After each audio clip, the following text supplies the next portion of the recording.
GTO آپ کو 2 topic دیتا ہے جس میں سے آپ ایک سلیکٹ کرتے ہیں جس پر آپ نے بولنا ہوتا ہے. آپ 2 منٹ کے لیے اس کمرے سے باہر جاتے ہیں, ذہنی طور پر اس ٹاپک کو تیار کرتے ہیں, اور پھر آ کر زبانی اپنے ساتھیوں کے سامنے کھڑے ہو کر 2 منٹ کے لیے اس کے اوپر بولتے ہیں. اس کے بعد پھر وہ آپ سے گروپ پلاننگ کرواتا ہے. ایک ٹیبل ہوتا ہے کمرے میں, اس کے اوپر ایک ماڈل بنا ہوتا ہے, وہ اس ماڈل میں درپیش ایک مسئلہ بتاتا ہے اور اس کے متعلق وہ تمام تفصیلات آپ کو بتاتا ہے, اور اس مسئلے کو حل کرنے کے لیے آپ سے کہتا ہے آپ گروپ کی شکل میں پلان کریں, اور آخر میں کوئی بھی آپ میں سے کینڈیڈیٹ 2-3 اس گروپ کا پلان جو بنا ہوگا وہ مجھے بتائیں گے, اور آپ کو 15 منٹ کا وقت اس کے لیے دیا جاتا ہے. اچھا, تو ڈیئر ممبرس, میں نے آپ کو بتایا کہ GTO کے یہ ٹاسک ہیں. اس میں جو میں نے ابھی تک آپ کو بتایا وہ GTO کے انڈور ٹاسک ہیں. اس کے بعد پھر GTO کے آؤٹ ڈور ٹاسک بھی ہیں. ٹھیک ہے. GTO کے آؤٹ ڈور ٹاسک میں سب سے پہلے جو ٹاسک آپ سے کروایا جائے گا گروپ کی شکل میں وہ ہوگا آپ کا پروگریسو گروپ ٹاسک. اب پروگریسو گروپ ٹاسک کے بارے میں نے اور GTO ٹاسک کے بارے میں ایک ویڈیو بھی ڈیٹیل میں بنائی ہوئی ہے اپنے چینل پہ, آپ چاہیں تو وہ بھی دیکھ سکتے ہیں. پروگریسو گروپ ٹاسک کیا ہوتا ہے؟ یہ 3 سٹیجز میں ہوتا ہے. ٹھیک ہے, جس میں آپ کے پاس کچھ اکوپمنٹ دیا جاتا ہے آپ کو, اور آپ کے سارے گروپ کو اس پروگریسو گروپ کی پہلی سٹیج کے پیچھے کھڑا کر کے GTO پراپر بریف کرتا ہے ہر سٹیج کے بارے میں. وہ بتاتا ہے کہ جو پہلی والی وائٹ لائن ہے آپ کی سٹارٹ لائن ہے پہلی سٹیج کی, دوسری وائٹ لائن آپ کی فنش لائن ہے. اسی طرح تینوں سٹیجز کے شروع اور آخر میں وائٹ لائنز ہوتی ہیں جو انٹو کی ہوتی ہیں, جو آپ کی سٹارٹ لائن اور فنش لائنز ہوتی ہیں, اور آپ نے اپنا وہ سامان ساتھیوں سمیت تینوں سٹیجز سے لے کر جانا ہوتا ہے بغیر کوئی فاؤل کیے. فاؤل کیا ہوتے ہیں؟ مسئلہ آؤٹ آف باؤنڈ جن جگہوں کو وہ کہے گا اس کو اگر آپ ٹچ کرتے ہیں یا یوز کرتے ہیں تو وہ فاؤل ہوتا ہے. مثال کے طور پر اگر آپ کے ٹاسک میں کوئی بھی ریڈ سرفیس ہوگی یا کوئی بھی چیز ایسی ہوگی جس میں ریڈ کلر ہوگا, اگر آپ اس کو ٹچ کریں گے اس کے اوپر سامان رکھیں گے تو فاؤل کنسیڈر ہوگا, آپ کو وہ چیز دوبارہ کرنی پڑے گی. ٹھیک ہے. اور اسی طرح یہ گروپ کا ٹاسک ہے, اس میں آپ کا کوئی بھی لیڈر یا کمانڈر نہیں ہوگا. اس میں آپ کا پورا group as a single unit کام کرتا ہے, ایک ٹیم کی طرح کام کرتا ہے, لیکن یہ ایسی ٹیم ہے جس طرح فٹ بال کی ٹیم ہے, اس میں کیپٹن کے ہونے نہ ہونے سے زیادہ فرق نہیں پڑتا. ٹھیک ہے. اس لیے اس میں آپ کو کوئی لیڈر یا کمانڈر نہیں ہوتا. آپ کو سامان دیا جائے گا, ٹاسک کا بتایا جائے گا, اس کا بریف کیا جائے گا, ان باؤنڈ اور آؤٹ آف باؤنڈ چیزوں کے بارے میں بتایا جائے گا, اور 3 سٹیجز آپ نے 40 منٹس میں کمپلیٹ کرنی ہوں گی. ٹھیک ہے. اور ان 40 منٹس میں اگر آپ یہ کمپلیٹ کر لیتے ہیں تو آپ کا یہ ٹاسک کمپلیٹ کنسیڈر ہوگا, اور اگر آپ نہیں کر پاتے تو کمپلیٹ کنسیڈر نہیں ہوگا. ایک سب سے امپورٹنٹ میں بات بتاتا چلوں جو بڑے لوگ سمجھتے ہیں اور ساری دنیا میں مشہور ہے, پورے سوسائٹی میں پاکستان میں مشہور ہے, کہ لوگ کہتے ہیں کہ ISSB کا کوئی ٹاسک حل نہیں ہوتا. تو بھائی یہ 100% غلط بات ہے. ISSB کا ہر ٹاسک کمپلیٹ ہوتا ہے, ہر ٹاسک کا سولوشن موجود ہے. جن لوگوں سے کمپلیٹ نہیں ہو پاتا کسی وجہ سے 90% سے وہ باہر آ کے یہ باتیں مشہور کر دیتے ہیں, لیکن بہت سے لوگ ایسے ہیں جو وہاں پر ٹاسک کمپلیٹ کر کے آتے ہیں. لیکن یہ بھی اس چیز کی گارنٹی نہیں کہ جو ٹاسک کمپلیٹ کر لے وہی ریکمینڈ ہوگا, اور جو نہیں کمپلیٹ کرے گا وہ نہیں ریکمینڈ ہوگا. اصل میں آپ کی اپروچ دیکھی جاتی ہے کہ آپ نے اس ٹاسک میں محنت, ایفرٹ اور کوآپریشن اور سارا کچھ ان پٹ کتنی دی ہے. اس کے بعد اگر وہ نہیں بھی ہوتا تو کوئی مسئلہ نہیں, لیکن اگر آپ نے دوستوں کے ساتھ بیہیویئر اچھا نہیں رکھنا, گروپ میں اچھا نہیں رکھا, سب کچھ خود کرتے رہے, ان سے بدتمیزی کرتے رہے, ٹیم اسپرٹ نہیں دکھائی, اور ٹاسک کمپلیٹ بھی کر لیا تو بھی آپ ریکمینڈ نہیں ہوتے. تو سب سے امپورٹنٹ یہ ہوتا ہے کہ آپ کا بیہیویئر کیسا ہے. تو یہ تھا GTO کا پروگریسو گروپ ٹاسک کا, صرف میں نے اس کا جنرل بتایا, باقی ڈیٹیل ہم اس کا بعد میں کلاسز میں ڈسکس کریں گے. اب نیکسٹ ٹاسک کے بارے میں آپ کو بتاتا ہوں. اچھا, پروگریسو گروپ ٹاسک کے بعد اگر یہ کچھ سچویشنز میں ہوتا ہے کہ آپ کا ہاف گروپ ٹاسک بھی لیا جا سکتا ہے. ہاف گروپ ٹاسک کیا ہوتا ہے کہ آپ کے اسی گروپ کو 2 سے 3 حصوں میں ڈیوائڈ کر دیا جاتا ہے. فار ایگزامپل اگر آپ کا 12 لڑکوں کا گروپ ہے تو 4-4 کے 3 گروپس بنا دیے جائیں گے, اور ایک چھوٹا ٹاسک آپ سے کروایا جائے گا جس میں صرف ایک اسٹیج ہوگی. ٹھیک ہے. یہ اگر آپ کی ISSB 5 کے بجائے 4 دن کی ہے تو ہوا کرے گا, اگر آپ کی ISSB پورے 5 دن کی ہے تو پھر یہ نہیں ہوا کرے گا. اس کے بعد جو GTO کے ٹاسک ہیں وہ نیکسٹ ڈے ہوتے ہیں, یعنی کہ اگلے دن آپ آئیں گے اور آپ سے انڈیویجول آبسٹیکلز لیے جاتے ہیں. انڈیویجول آبسٹیکلز کے بارے میں آپ کو کچھ آئیڈیا ہوگا. انڈیویجول آبسٹیکلز ٹوٹل 9 ہوتے ہیں. اس کے ٹوٹل 44 مارکس ہوتے ہیں, اور جو 20 مارکس لے لے 44 میں سے وہ پاس کنسیڈر ہوتا ہے, کلیئر کنسیڈر ہوتا ہے. لیکن اس میں امپورٹنٹ بات یہ سمجھنے کی ہے کچھ آبسٹیکلز اس میں ایسے ہیں جو اگر آپ نہیں کریں گے تو آپ کسی صورت ریکمینڈ نہیں ہو سکتے. مثال کے طور پر ایک زگ زیگ کا آبسٹیکل ہوتا ہے, ایک ڈچ کا آبسٹیکل ہوتا ہے, کیونکہ اس کی وجہ یہ ہوتی ہے کہ ان آبسٹیکلز میں آپ کی وہ کوالٹی دیکھی جاتی ہے جس میں اگر آپ فیل ہو جائیں تو آپ کو فوج میں نہیں لیا جا سکتا, اور یہ کوالٹی ہوتی ہے آپ کی کریج, یعنی کہ ہمت. جس شخص میں ہمت نہیں اس کو مسلح افواج میں نہیں رکھا جاتا. یعنی کہ اس کا مطلب ہے کہ جو ڈچ یعنی کہ کھڈا 9 فٹ کا نہیں کر سکتا, اس کے اندر ڈر اور فیئر موجود ہے, اور ڈر اور فیئر والے شخص کو پھر سلیکٹ نہیں کیا جاتا. زیگ زیگ اسی طرح جو تھوڑا ہائٹ پہ جا کے آگے پاؤں نہیں رکھ سکتا یا اس آبسٹیکل کو نہیں کر سکتا, اس میں ہائٹ فوبیا موجود ہے. اس طرح کی چیزیں چیک کی جاتی ہیں. تو اسی لیے آپ نے جو سارے آبسٹیکلس کرنے ہیں تو ان کچھ خاص آبسٹیکلس کو کبھی مس نہیں کرنا. یہ ضروری نہیں کہ آپ 44 میں سے 44 مارکس لیں، اور لیکن یہ ہے کہ آپ کو 20 سے کم مارکس کسی صورت نہیں لینے اس میں، ورنہ آپ ٹیکنیکلی فیل ہو جائیں گے. اور ٹیکنیکلی فیل انڈیویجول آبسٹیکلس میں کوئی بھی کینڈیڈیٹ سلیکٹ نہیں ہو سکتا، بے شک وہ باقی دونوں سلیکٹرس یا باقی دونوں کی طرف سے ریکمینڈ بھی ہو جائے.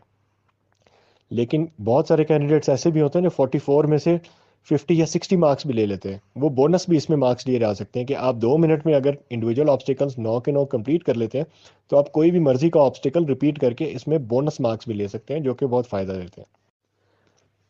اچھا، اس کے بعد آتا ہے جی ٹی او کا سب سے امپورٹنٹ ٹاسک، جس کو کہتے ہیں کمانڈ ٹاسک. یعنی کہ یہ وہ ٹاسک ہوتا ہے جو کہ ایک ہی سٹیج پہ ہوتا ہے، جس کی ایک ہی سٹیج ہوتی ہے. یہ چھوٹا ٹاسک ہوتا ہے، اس کو کمپلیٹ کرنے کے لیے 8 منٹ دیے جاتے ہیں، اور اس میں آپ کے گروپ کے 5 ممبرز آپ کے ساتھ مل کر کام کرتے ہیں اور آپ کو ان کا کمانڈر اور لیڈر بنایا جاتا ہے. لیکن بس آپ نے یہ سوچنا ہے کہ آپ ان کے اصلی کمانڈر یا لیڈر نہیں ہے، لیکن اس ٹاسک کے لیے آپ کو اس ٹاسک میں کہا جاتا ہے کہ آپ کمانڈر یا لیڈر ہیں، باقی سب اسی طرح کریں گے جس طرح آپ کہیں گے. آپ خود ہی پلان بنائیں گے، آپ ان کو جو کام لگائیں گے اس ٹاسک کو کمپلیٹ کرنے کے لیے وہ ویسے ہی کریں گے. اور آپ کی اس میں قائدانہ صلاحیتیں، یعنی کہ آپ کی لیڈرشپ سکلز، آپ کی کمانڈ ایبلٹی اس میں بڑے اچھے طریقے سے چیک کی جاتی ہے. اور اس میں ہر ایک کینڈیڈیٹ کو لیڈر یا کمانڈر بنایا جاتا ہے ہر ٹاسک میں نہیں، لیکن اس کا جو اپنا ٹاسک ہوتا ہے اس میں اس کا لیڈر یا کمانڈر وہ خود ہی ہوتا ہے. اور اسی لیے اس ٹاسک کو بہت زیادہ امپورٹنس دی جاتی ہے. اس کے بعد ایک اور جی ٹی او کا ٹاسک ہے جس میں جو کہ ابھی نیا آیا ہے، ایس ایس بی میں کچھ عرصہ پہلے شروع ہوا، جس کو کہتے ہیں سب گروپ ریس. ٹھیک ہے، اس میں بھی تقریباً آپ کے پاس 5 آبسٹیکلز ہوتے ہیں، 4 سے 5. اس میں آپ کا ایک فگر 8 ہوتا ہے، اس میں روپ ہوتی ہے، اس میں آپ کا نیٹ ہوتا ہے اور زگ زیگ ہوتا ہے. ٹھیک ہے، اس کی ڈیٹیلز بھی میں نے اپنی ویڈیوز میں ڈالی ہوئی ہیں، آپ پلیز ان کو دیکھیں تو آپ کو اس کے بارے میں بھی آئیڈیا ہو جائے گا. سب گروپ ریس کیا ہوتا ہے؟ سب گروپ ریس جو ہے وہ، اس میں آپ کو ایک گروپ کی شکل میں وہ کام کرنا ہوتا ہے اور جلدی کرنا ہوتا ہے. اس میں آپ کی آپس میں کوآپریشن دیکھی جاتی ہے اور یہ دیکھا جاتا ہے کہ آپ سیلفش تو نہیں ہیں. مینلی یہ چیز دیکھی جاتی ہے، اور آپ کی فٹنس تو اس کے علاوہ بھی چیک ہوتی ہے.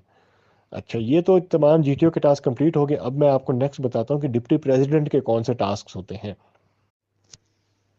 اچھا، ایک اور چیز سوری میں بتاتا چلوں کہ جی ٹی او اس کے بعد آپ سے میوچل اسیسمنٹ بھی کرواتا ہے. یعنی کہ وہ ایک چٹ آپ کو دیتا ہے اور آپ سے کہتا ہے کہ آپ نے 2 دن ایک ساتھ کام کیا تو یقیناً آپ ایک دوسرے کی کارکردگی کو اچھی طرح جان گئے ہوں گے. آپ کو پتہ چل گیا ہوگا کہ آپ کے گروپ میں کون سا کینڈیڈیٹ کارکردگی کے لحاظ سے بہتر ہے. تو آپ کو اس کو آرڈر آف میرٹ کے بجائے آرڈر آف میرٹ میں لکھنا ہے، یعنی کہ آپ کو اس کو پوزیشن دینی ہے. فار ایگزامپل، ایک لڑکے کا چیسٹ نمبر 12 ہے اور اس نے پہلے نمبر پہ کام کیا تو آپ اس کو فرسٹ پوزیشن دیں گے. آپ خود کو بھی کسی بھی پوزیشن پہ رکھ سکتے ہیں اس میں. ٹھیک ہے، اس کو میوچل اسیسمنٹ کہا جاتا ہے، یا آخر میں آپ سے ایک چٹ فل کروائی جاتی ہے. اور یہ تمام یوں جی ٹی او کے ٹاسک کمپلیٹ ہوتے ہیں. اب میں آپ کو ڈپٹی پریزیڈنٹ کے ٹاسک بتاتا ہوں کہ وہ کون کون سے ہوتے ہیں. اچھا، تو یار ڈپٹی پریزیڈنٹ کے پاس نا ابھی 2 مین ٹاسک ہیں. ایک ٹاسک تو اس کا وہ ہے یعنی کہ اس کا ٹیسٹ وہ ہے کہ وہ آپ سے ڈیٹیل انٹرویو کرے گا. آپ سے تقریباً آدھے گھنٹے کا، اس سے اوپر کا بھی انٹرویو کرے گا. اور یہ پریشان نہ ہو، آپ سے وہ انٹرویو نہیں ہوگا جو آپ عام جاب کا انٹرویو سمجھ رہے ہیں. وہ آپ سے دوستانہ ماحول میں انٹرویو کرے گا. آپ سے انٹرویو ایک جی ٹی او بھی کرے گا جب آپ سے کمانڈ ٹاسک کروائے گا، لیکن وہ 4-5 منٹ کا چھوٹا انٹرویو ہوگا. لیکن یہ ڈیٹیلڈ انٹرویو ہوگا. اس انٹرویو میں وہ آپ سے سب کچھ پوچھے گا. اس 4-5 اس کے یعنی کہ حصے ہوتے ہیں انٹرویو کے. ایک میں وہ آپ سے بایو ڈاٹا، آپ کا سارا فیملی بیک گراؤنڈ پوچھتا ہے. سیکنڈ، وہ آپ سے انٹیلیجنس والے کچھ کوشچنس پوچھتا ہے اور اس میں جنرل نالج کے کچھ سوال بھی انوالو ہوتے ہیں. تیسرے نمبر پہ وہ آپ کو کچھ سچویشنز دیتا ہے، آپ کے اوپر ذہنی دباؤ ڈالتا ہے اور آپ سے چیک کرتا ہے چیزوں کے بارے میں. آپ سے سچویشنز دے کے ان کے پاسبل سولوشنز، آنسر یا ڈیسیژن مانگتا ہے. پھر آپ سے کیریکٹر ریلیٹڈ سوال پوچھتا ہے. پھر آپ سے پیٹریوٹزم سے ریلیٹڈ، آپ سے ملک سے ریلیٹڈ اور کافی سوال پوچھتا ہے اس طرح. اب وہ سارے یہ سوال سیکوینس میں بھی پوچھ سکتا ہے اور مکس کر کے بھی پوچھ سکتا ہے، یہ اس کی اپنی مرضی ہے. ٹھیک ہے، اور آپ کے سوالوں میں سے سوال نکال کے وہ پوچھتا ہے اور ایک پوری سیریز بنا کے آپ کی شخصیت کو جانچتا ہے. ٹھیک ہے، اور یوں آپ کا ڈیٹیل انٹرویو لیتا ہے اور بہت دوستانہ ماحول میں لیتا ہے. آپ کے اوپر اس طرح سے وہ سختی یا پریشر نہیں ڈالتا. آپ سے وہ آپ مشکل فزکس کیمسٹری کے فارمولے نہیں پوچھ لے گا. کوئی ایک آدھا وہ پوچھ لے گا اس طرح، اور سمپل میتھمیٹکس کے سوال پوچھے گا، سمپل اس کے پوچھے گا. اور باقی مین فوکس اس کا آپ کے اوپر ہوگا، آپ کی پرسنالٹی کو جاننا. اس کے علاوہ وہ آپ سے آپ کے گروپ میں ایک ڈسکشن کروائے گا. ٹھیک ہے، وہ ایک بھی کروا سکتا ہے، وہ 2 بھی کروا سکتا ہے. ٹھیک ہے، وہ انگلش میں آپ کو ایک ٹاپک دے گا جس پر آپ کے پورے گروپ میں آپ کو اکٹھا آپ لوگوں کو بولنا ہوگا، اس کی کوئی سیکوینس نہیں ہوگی، کوئی بھی ساتھی کسی بھی وقت بول سکتا ہے، اور آپ کو وہ ٹاپک کمپلیٹ کرنے کے لیے، ڈسکشن کرنے کے لیے 15 منٹ کا ٹائم دیا جائے گا، ٹھیک ہے؟ اس 15 منٹ میں آپ نے آپس میں اس پہ ڈسکشن کرنی ہوگی، اور وہ آپ کو نوٹ کرتا رہے گا کہ کون سا کینڈیڈیٹ کیسے بول رہا ہے۔ اس کے علاوہ جو فائنل ڈے ہوگا آپ کا، پھر اس فائنل ڈے میں آپ کا کوئی کام نہیں ہوتا، بس کچھ لوگوں کے ری ٹیسٹ ہوتے ہیں، اور ری ٹیسٹ کسی وجہ سے ہوتے ہیں کہ جو لوگ سلیکٹ ہو رہے ہوتے ہیں ان میں سے کسی کا کوئی ٹیسٹ ویک ہو تو اس کو دوبارہ وہ ٹیسٹ کرنے کے لیے کہا جاتا ہے۔ کچھ کا انٹرویو دوبارہ ہو رہا ہوتا ہے، کچھ کا سائیکالوجسٹ کا انٹرویو ہو رہا ہوتا ہے، کچھ کا ڈپٹی پریزیڈنٹ کا، کچھ کا کمانڈ ٹاسک ہو رہا ہوتا ہے، کچھ کے انڈیویجول آبسٹیکل ہو رہے ہوتے ہیں۔ تو آپ نے اس چیز پہ زیادہ نہیں سوچنا، فائنل ڈے والے دن سارے ریزلٹس بنتے ہیں، ٹھیک ہے؟ اور فائنل ڈے کے بعد پھر آپ اپنے گھروں کی طرف روانہ ہو جاتے ہیں۔ تو یہ تو تھا آئی ایس ایس بی کا مکمل پروسیجر کہ آئی ایس ایس بی میں ہوتا کیا ہے۔ اب ہر ٹاسک کے اوپر، ہر ٹیسٹ کے اوپر ہم پراپر ڈسکشن کریں گے، اور میں آپ کو سارا گائیڈ کروں گا کہ کس کس طرح آپ نے اٹیمپٹ کرنا ہے اور آپ کی غلطیاں کہاں کہاں ہیں، ٹھیک ہے؟ لیکن اس سے پہلے، سب سے پہلے آپ نے اپنے ساتھ ایک وعدہ کرنا کہ آپ نے غلط گائیڈ نہیں ہونا، ٹھیک ہے؟ غلط لوگوں کے پاس نہیں جانا، اپنے پیسے ضائع نہیں کرنے فضول لوگوں کے پاس جا کے۔ وہ آپ کو مس گائیڈ بھی کرتے ہیں، آپ سے پیسے بھی لے لیتے ہیں، بعد میں آپ ناٹ ریکمینڈ بھی ہو جاتے ہیں۔ آئی ایس ایس بی میں کوئی سفارش نہیں چلتی، اللہ کی ذات آپ کو دے گی جو رزق اللہ نے آپ کا لکھا ہوا فوج میں، تو آپ کو ملے گا۔ کوئی بھی شخص آپ کو وہ زبردستی نہیں دے سکتا، نہ ہی آپ سے وہ چھینا جا سکتا ہے۔ لیکن اگر نصیب میں نہیں لکھا تو کوئی پریشانی کی بات نہیں، زندگی بہت بڑی ہے اور بہت سارے شعبے اس میں ہیں، ٹھیک ہے؟ اس میں آپ نے ڈپریس بالکل نہیں ہونا، اور باقی شعبوں کی طرف پھر آپ نے رخ کرنا ہے۔ لیکن جو آئی ایس ایس بی کی آپ کی تیاری ہے، صرف آپ کو آئی ایس ایس بی کے لیے تیار نہیں کرتی۔ شخصیت اور پرسنالٹی ایسی چیز ہے جو ساری زندگی آپ کے کام آنی ہے، اس کے اوپر آپ جتنا کام کریں گے تو یہ سب سے بیسٹ انویسٹمنٹ ہے، ٹھیک ہے؟ دو مین چیزیں جو آپ کو آئی ایس ایس بی جانے سے پہلے ہر صورت کرنی ہے، کیونکہ اب ہر چیز انگلش میں ہے، تو آپ کو انگلش کے اوپر کمانڈ ہونی چاہیے، یعنی کہ آپ اتنی انگلش بول سکیں کہ آپ 4 دن وہاں پر اچھے طریقے سے اپنے ٹیسٹ دے سکیں۔ یہ نہ ہو کہ صرف انگلش کی وجہ سے آپ کا کانفیڈنس اتنا لوز ہو جائے کہ آپ کہیں میں تو سب کچھ کر سکتا ہوں لیکن صرف انگلش کی وجہ سے نہیں کر سکتا۔ تو میں نے اپنے چینل کے اوپر انگلش کے اوپر ایک پراپر ویڈیو بنائی ہوئی ہے کہ آپ کم ٹائم میں انگلش کس طرح بولنا سیکھ سکتے ہیں، اور یہ کوئی مشکل کام نہیں ہے۔ اور اس کے علاوہ اپنی فزیکل فٹنس کے اوپر توجہ دیں بھرپور، یعنی کہ آپ کو پتہ ہونا چاہیے کہ میں فزیکلی کہاں سٹینڈ کرتا ہوں، کوئی سپورٹس مین وغیرہ ہوں کہ نہیں ہوں، ورزش کتنی کرنی ہے، ایکسرسائز کتنی کرنی ہے، اور اپنی باڈی کو فٹ کیسے رکھنا ہے۔ تو امید ہے کہ آپ کو آج کی میری دی گئی گائیڈنس سے کچھ بہتر گائیڈنس ملی ہوگی، اور کچھ بہتر آئیڈیا ہوگا، کچھ ڈاؤٹس آپ کے کلیئر ہوئے ہوں گے۔ تو جو لوگ یہ سمجھتے ہیں کہ ان کو اس گروپ میں رہنا چاہیے، اس کے بعد جو یہ سمجھتے ہیں کہ سر ہمیں ٹھیک اور بہتر گائیڈ کر سکیں گے، تو وہ ضرور سٹے کریں۔ اور جو لوگ سمجھتے ہیں کہ نہیں ہمارا یہاں پر ٹائم ویسٹ ہوگا، تو وہ چاہیں تو اس گروپ کو چھوڑ بھی سکتے ہیں، لیکن ہماری طرف سے کوئی ایسی پابندی نہیں ہے کہ آپ اس گروپ کو چھوڑ کے جائیں۔ بس آپ سے ریکویسٹ یہی ہے کہ اس گروپ میں صرف I S S B related بات چیت ہم کریں، ایک دوسرے کا ٹائم بالکل ضائع نہ کریں، اور ایک دوسرے سے سیکھیں اور ایک دوسرے کو سکھائیں تاکہ ہم جا کر بہتر پرفارم کر سکیں۔ اگر ہونا نہ ہونا جو ہے وہ اللہ کے ہاتھ میں ہے، لیکن یہ نہ ہو کہ یار مجھے اگر پتا ہوتا میں محنت کر لیتا تو شاید میں سلیکٹ ہو سکتا تھا۔ تو بس اپنا خیال رکھیے، دعا میں یاد رکھیے۔